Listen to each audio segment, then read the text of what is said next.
Ang noble demon na gustong kunin ng dugo upang gawing Stardust ay ang eldest daughter pala ng Radero clan. At mukhang madadagdagan na naman ang sakit sa ulo ni Soho dahil kay Lady Essel na isang S-rank demon na mas mahina pa kaysa sa pinakamahinang demonyo. Ngunit parang may purpose din kung isasali sa team ni Soho itong si Lady Essel bilang kakampi para hanapin ang kanyang ina. Kaya huwag na nating patagalin pa. Let's go!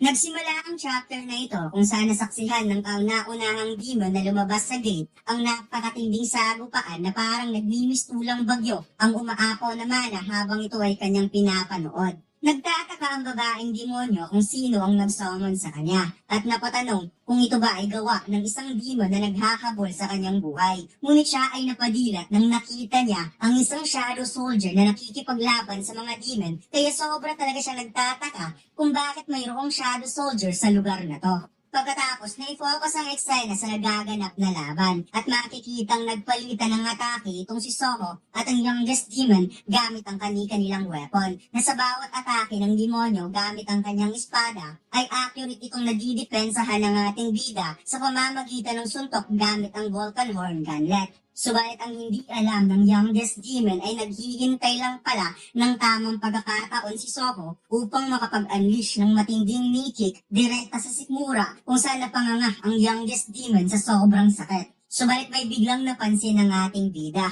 isang electrifying attack na biglang umatake papunta sa kanya. Kaya napaatras si Soho kung saan napansin niyang ang demon pala na may kapangyarihang kuryente ang umatake sa kanya. Kaya di napigilan ni Soho na madismaya dahil tapos na sana ang laban kung di lang nakialam yung isa. At ito talaga yung pinaka-main problem niya, ang combination ng dalawang demonyo na napakahirap i-deal during combat fight. At naisip niya na kapag magtatagal ang laban na to, mauubusan siya ng mana dahil sa pagsanib ni Gray sa kanyang katawan which is nagkukonsume nga ng 1% mana per second kapag gamit niya ang band skill with Gray. Habang binabalaan naman ng demonyo na may kapangyarihang kuryente ang kanilang youngest demon na mag-ingat sa kanilang kalaban dahil ito ay napakamapanganib kung saan nagpapasalamat naman ito sa pag-aalala para sa kanya. Samantalang sinabi ng ating bida na kahit si Brocky ay naging shadow soldier at ngayon siya ay mahina kumpara sa original nitong lakas, umabot kaagad sa limitasyon kapigilan lang ang isang demon. Kaya ngayon kailangan niyang paghiwalayin ng dalawa para makalaban niya ito ng one-on-one. At dito'y ipinakita ang isang babaeng knight na may dalang weapon spear na biglang pumagitna sa laban at bigla itong nagsalita na wikang hayaan mo akong tanungin kita. Kung kaya't napadilat ang mata ng ating bida at mas lalo siyang nagulat nang itinutok sa kanya ang weapon at sinabing nasaan si Song Jinwoo.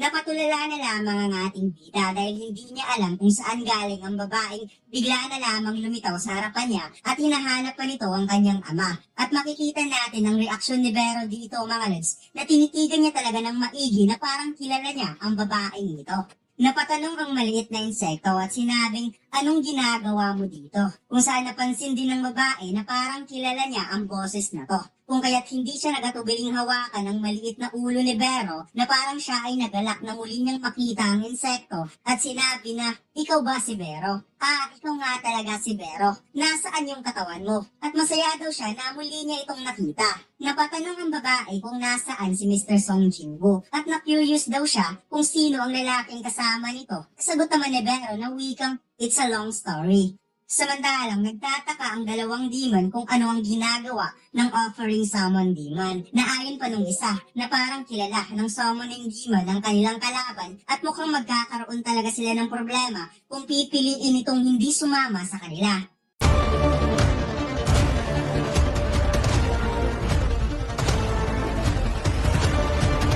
Subukan niyo maglaro ng One Online Single 4 Episode 7. Ang download link ay nasa ibaba. Maraming salamat, mga Lods. Masaya ang babaeng demonyo dahil muli silang nagkita ni Vero at naisip niyang sa wakas, mukhang makakapagpahinga na siya, ngunit sinabi ni Vero na isa daw itong magandang pagkakataon kaya ipagpatuloy na lamang nila ang kanilang reunion mamaya dahil kailangan muna nitong asikasuhin ang kalabang demonyo habang nandito. Kaya napawat na lamang ang babae sa kanyang narinig at si Soho naman ay napatingin na lamang kay Vero. Kagad sumalakay ang dalawang demonyo at sinabi ng demon na may kapangyarihang kuryente na dapat uunahin nila ang babaeng demonyo dahil kailangan nila ang dugo nito para gawing Stardust. Samantalang biglang naaalala ng ating bida na parang nakilala niya ang babaeng ito sa isang lugar at mukhang sa nakikita niya, nagtamo ito ng matinding injury at natanong niya sa sarili kung kaya nitong lumaban na mag-isa. Na sinabi naman ni Vero na ang mga low-ranking demons ay siguradong walang panama dahil ang babaeng ito ay ang nagngangalang Lady Essel from Radiro Clan, Noble Demon. Mabilis na tumalon ng youngest demon towards Lady Essel upang magpakawala ng matinding atake at ang babaeng demonyo naman ay kalmado lamang at naghihintay lang ng tamang pagkakataon. Sinabi ni Vero na nung winasak ng Shadow Monarch ang Demon World, ang household ni Lady Essel ang nag-iisang natira na demon noble sa mundo ng mga demonyo at siya ang eldest daughter ng Radiro Clan na kung ikukumpara ang abilities ng babaeng ito sa mga tao, siya ay nabibilang sa S-rank hunter. Kaya sobrang nagulat si Soho nang nalamang S-rank hunter caliber pala ang babaeng ito. At ngayon makikita niya na ang isang S-rank kung paano lumaban. Pagkatapos nagkaroon ng malakas na salpukan kung saan tumalsik ang spear at walang kahirap-hirap na knockout ang inaasahan nilang S-rank caliber na makikita mo talaga sa reaksyon ng dalawa na parang hindi ito ang kanilang ine-expect kung paano makikipaglaban ang isang S-rank caliber. Tumalsik si Lady Essel na nagmimistulang parang papel at tinanong ni Vero kung paano ito naging mahina. Dahil kahit ang amount ng mana na nararamdaman niya galing sa katawan nito ay napakababa kumpara noon. Na makikitang napaluha ang babaeng demonyo at sinabi na mayroon daw nangyari. Paliwanag niya, about half year ago, karamihan sa mga demonyo sa Demon World ay nagsimulang magrebelde at nakipaglaban sila ng buong lakas. Subalit ang kanilang household ay sobrang nahirapang sagupain ng mga rebellious demon na sila-sila lang na walang katulong sa dami ng mga demonyo. Dagdag pa niya na nagawa niyang makasurvive at nagpapasalamat siya ng sobra sa mga miyembro ng kanilang household. Subalit ang kanyang dugo ay pumapatak habang siya ay tumatakbo. Kaya ngayon parang nawalan siya ng kapangyarihan. At dito'y sinabi niya kay Vero kung pwede ba siyang makahingi ng kahit kaunting kapangyarihan. Nakagad namang tumalikod ang insekto at sinabing masasayang lang daw yung mana niya. Sagot ni Lady Essel, napakasama mo. Habang si Soho, hindi niya alam kung ano ang gagawin dahil parang nadagdagan ata yung responsibilidad niya dahil mayroon na namang nadagdag na monster na walang kapangyarihan. Samantalang, tinanong ng malaking demonyo ang kanyang dalawang brother kung narinig ba nito ang sinabi ng summoning demon. Sinabi ng isang demonyo na hindi niya kaagad nakilala ang babaeng ito sa sobrang hina ng kapangyarihan. Subalit sa tingin niya, mayroon pa palang survivor na nanggagaling sa Radiro Clan. Kaya ito na ang kanilang pagkakataon para lumakas sa pamamagitan ng pagkonsume sa dugo ng isang demon noble. Sinabi ni Soho na kung makakalaban lang niya ng 1-on-1 ang tatlong nito, madali lang niyang mapapabagsak ang mga ito at least isa lang muna sa tatlo. Ngunit may biglang naisip si Vero. Mayroon daw siyang magandang idea sa plano ni Soho. Ito daw ang tamang oras para gamitin ang kanyang ability matapos ang pagkonsume ng iilang mana na makikitang umapaw sa maliit na kamay ni Vero ang kanyang kapangyarihan. Pagkatapos, itinuon ng insekto ang kanyang kamay kay Lady Essel na parang binigyan niya ito ng kapangyarihan gamit ang kanyang skill na sinasabi ng system na ginamit daw ni Vero ang kanyang skill na Harsh Order na may kakayahang pataasin ng 50% stats ang target. Napaliwanag pa ng system na ang Harsh Order daw na skill ay binibigyan ng Curse of Insanity si Lady Essel as a side effect. At dito'y kaagad nagbigay ng order ng insekto habang napaturo na sinabing lumusob ka na, useless na babaeng demonyo. Na makikitang parang nagwawalang demonyo si Lady Essel at kagad kinuha ang kanyang weapon na hindi nag-aatubiling sumalakay sa tatlong demonyo. Kaya naisip ni Soho na kaawa-awa naman ang babaeng demonyo. Subalit kung magiging 1-on-1 ang laban na to, malaki ang kanyang chance na lamang siya sa laban. Muling nagsagupaan si Brockie at ang Giant Demon. Habang matuli na direktang inatake ni Lady Essel ang demon na gumagamit ng kuryente, subalit ang youngest demon ay nag-aabang lang pala sa likod upang makakita ng pagkakataong atakehin si Lady Essel upang ma-obtain ang Demon Blood Double. Ngunit ang hindi niya alam, nag-aabang rin pala si Soho at mabilis nila tinulak ang kanyang leeg papalayo kay Lady Ethel pagkatapos ginamit ng ating bida ang kanyang paa upang makahugot ng pwersa para ihagis ng buong lakas ang youngest demon papunta sa nagliliyab na kulay asul na apoy. Kung saan siya ay napasigaw dahil mukhang hindi na siya makakawala pa at tuluyan na siyang kakainin ng sarili niyang apoy. Kaya kaagad siyang tumakbo papalayo habang sumisigaw, subalit biglang nahati ang kanyang buong katawan dahil ginamit pala ni Soho ang kanyang espada para tapusin ng youngest demon. Pinaalam ng Sestan na nagawang matalo ng ating bida ang isang low rank demon at nabigyan siya ng isang level kaya kaagad na replenish ang health ni Soho at sinabing 1 down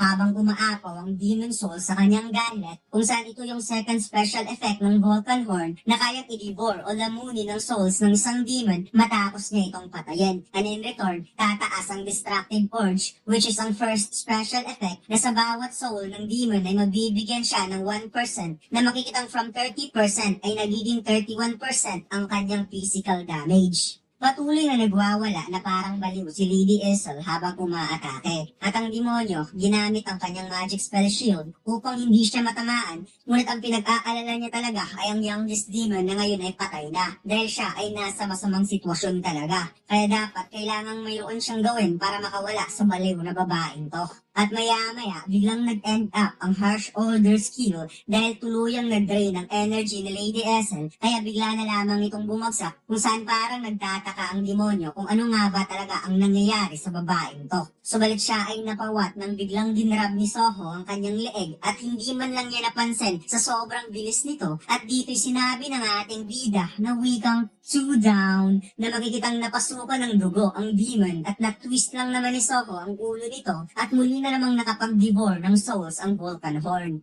Samantalang nagawang masuntok ng giant demon si Brocky at bumangga ito sa pader. Ngunit bigla na lamang siyang pinagpapawisan nang nakitang patay na ang dalawa niyang kasamahang demonyo. Kaya naisip niyang siya ngayon ay nasa delikado talagang sitwasyon dahil madaling nasawi ang dalawang useless bastards na kasama niya. Subalit alam niya na hindi pa tapos ang laban at dito ipinakita si Brocky na muli nang nakabangon at handa na ulit muling lumaban. Subalit nagulat si Brocky dahil ang akala niya na siya ay aatakihin ng giant demon kaya nakahanda na sana ang kanyang depensa. Bigla itong umatras dahil ang gusto palang punteryahin nito ay si Lady Ethel para makonsume ang dugo ng demon noble upang maging malakas. Ngunit ang matinding sipa ni Soho ang sumalubong sa kanya na makikitang bumaon lang naman ang kanyang kamay sa ground sa lakas ng sipa ng ating bida. Kaya dito'y na-realize niyang wala talaga siyang chance na manalo sa laban. At sinabi ng ating bida na mukhang mayroon na naman siyang maa-absorb na soul habang tinatawag ang pangalan ni Brocky. Kung saan biglang hinawakan ni Brocky ang buhok ng demonyo at hinakmal ang buong ulo nito. Maya-maya, muling nagkamalay si Lady Ethel, kaya unti-unti siyang bumangon at napansin ito ni Vero. At napakomento lang naman ng insekto na wikang,